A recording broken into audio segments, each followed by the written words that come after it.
ಕೊಂಬೆ ಬಿದ್ದು ಅಕ್ಷಯ್ ಸಾವಿನ ಸಂಬಂಧಪಟ್ಟ ಹಾಗೆ ಈಗಾಗಲೇ ದೂರು ದಾಖಲಾಗಿತ್ತು. ಎಫ್ಐಆರ್ ಕೂಡ ಆಗಿದೆ. 4 ವಿರುದ್ಧ ಹನುಮಂತನಗರ ಠಾಣೆಯಲ್ಲಿ ಎಫ್ಐಆರ್ ದಾಖಲಾಗಿದೆ. ಅಕ್ಷಯ್ ಸಹೋದರ ಬೆನಕರಾಜ್ ದೂರಿನ ಅಡಿ ಎಫ್ಐಆರ್ ದಾಖಲಿಸಲಾಗಿದೆ.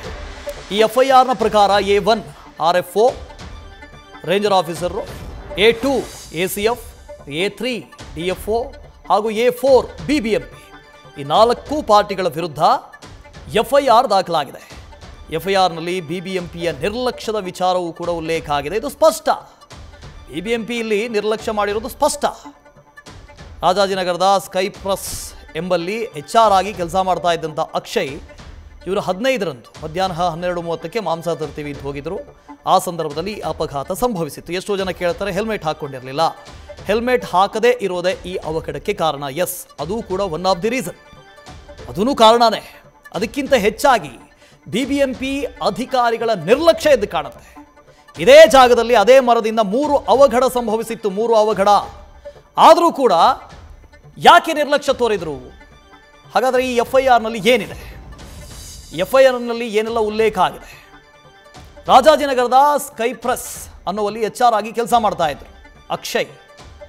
ಜೂನ್ 15ನೇ ತಾರೀಕು ಮಧ್ಯಾಹ್ನ 12:30ಕ್ಕೆ ಮಾಂಸ ತರ್ತೀವಿ ಅಂತ ಅಕ್ಷಯ್ ಹೋಗ್ತಾರೆ. ಅಕ್ಷಯ್ ರಸ್ತೆಯಲ್ಲಿ ಬೈಕ್ ಮೇಲೆ ಚಲಿಸ್ತಾ ಇದ್ದಾಗ ಈ ಮರದ ಕೊಂಬೆ ಬೀಳುತ್ತೆ. ಬ್ರಹ್ಮಚೈತನ್ಯ ಮಂದಿರದ ಬಳಿ ಹೋಗ್ತಾ ಇದ್ದ ಸಂದರ್ಭದಲ್ಲಿ ಮರದ ಕೊಂಬೆ ಬಿದ್ದಿರುತ್ತೆ.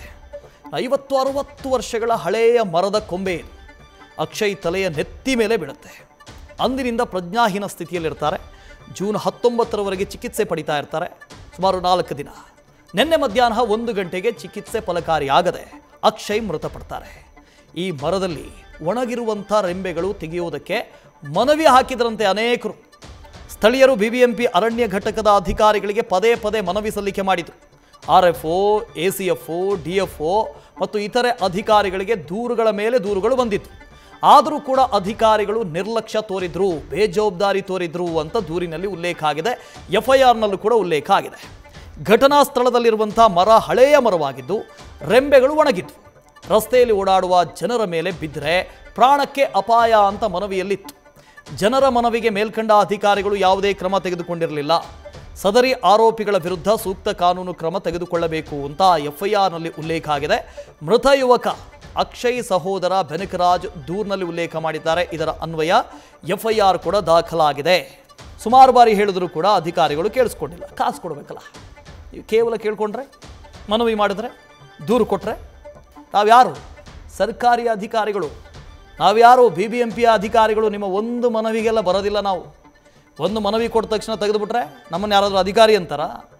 ದುಡ್ಡು ಬರಬೇಕು, ಕಾಸು ಬರಬೇಕು, ಆವಾಗ ಮಾತ್ರ ನಾವು ಕಾರ್ಯಪ್ರವೃತ್ತವಾಗೋದು. ಇಲ್ಲೂ ಕೂಡ ಹಾಗೆ ನಡೆದಿದೆ. ನ್ಯೂಸ್ ಫಸ್ಟ್, ನಿರ್ಭೀತಿಯಿಂದ ನಿಮ್ಮ ಪರವಾಗಿ.